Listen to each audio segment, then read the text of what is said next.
Hey, good afternoon or good day, everyone. I hope you had a great day yesterday with the lesson that we had. Today, we are moving on to day 2, and I want to introduce to you Ava, a red-tailed hawk.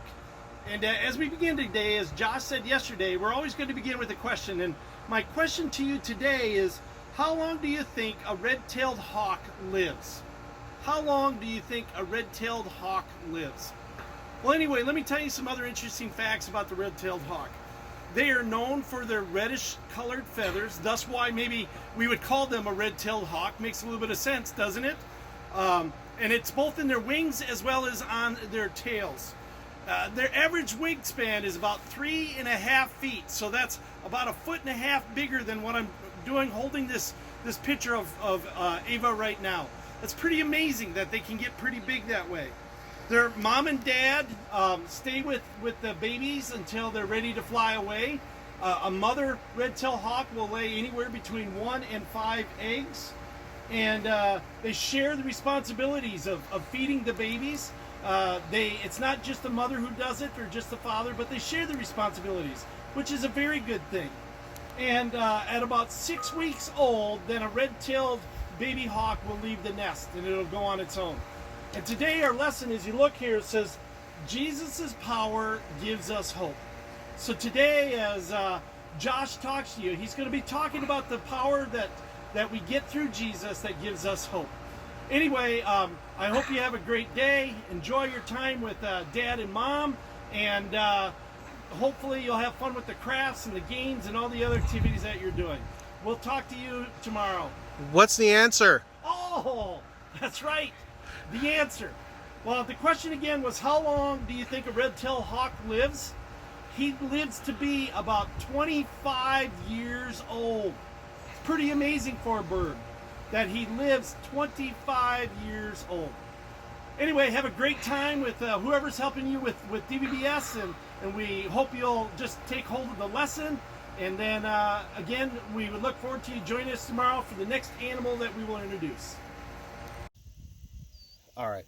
Hey guys, hope you're having a great day, and we're just so excited to be bringing you guys day 2 of Vacation Bible School. And today's message that we're going to share with you is about hope, the hope that we have in Jesus Christ. And the Bible story that we're going to be talking about today is about Paul, and he was sailing to Rome, and he was a prisoner aboard a ship, and then eventually this ship is going to shipwreck.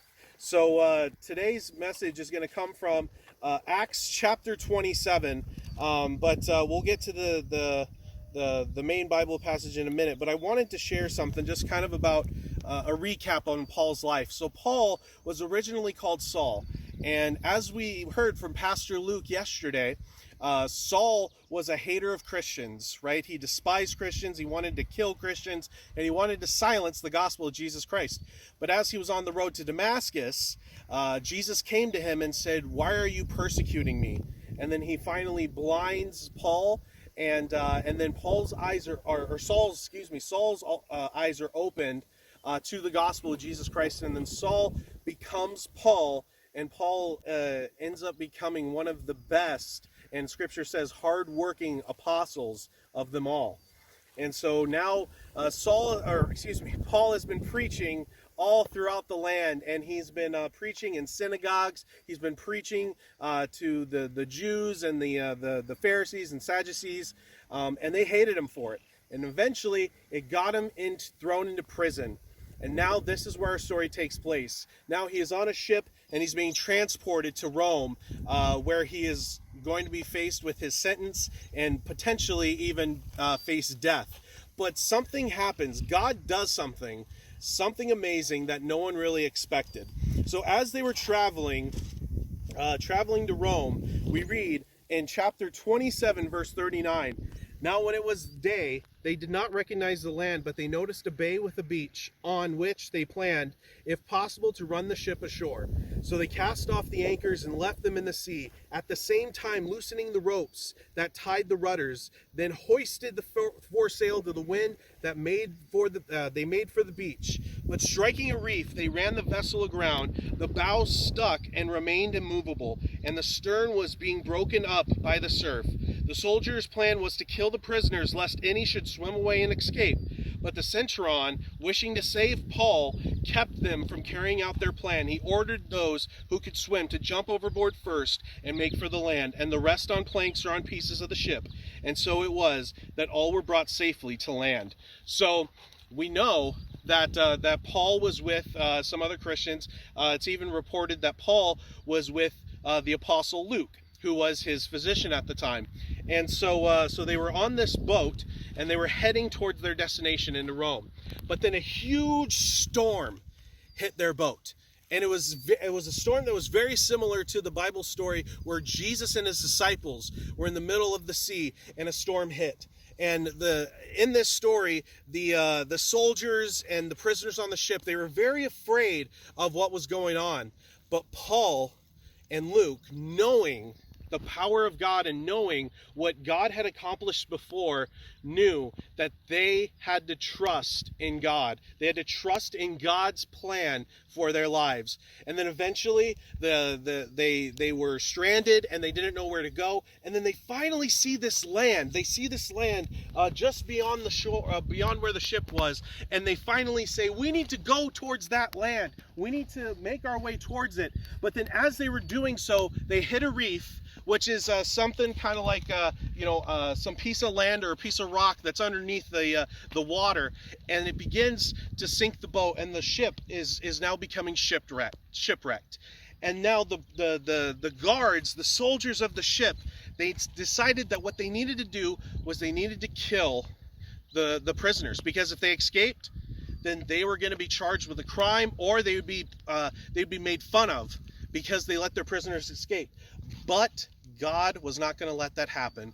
God was watching over Paul and Luke and the other prisoners. And so the leader of the ship, the leader of the soldiers, said, do not kill these people. Do not harm them. Instead, go swim to the shoreline that we see over there, and then the rest of the prisoners will be taken over there. So Paul's life was spared because that was not a part of God's plan for him to die there. They had that hope in God.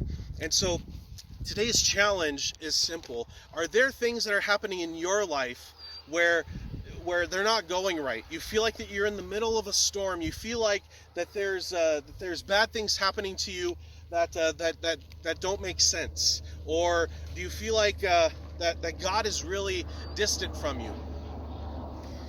I want to tell you that that is not true, that God is right there with you through all of your troubles and through all the pain that you are enduring. And also, the amazing thing about Paul is that no matter where he went, he always preached the gospel.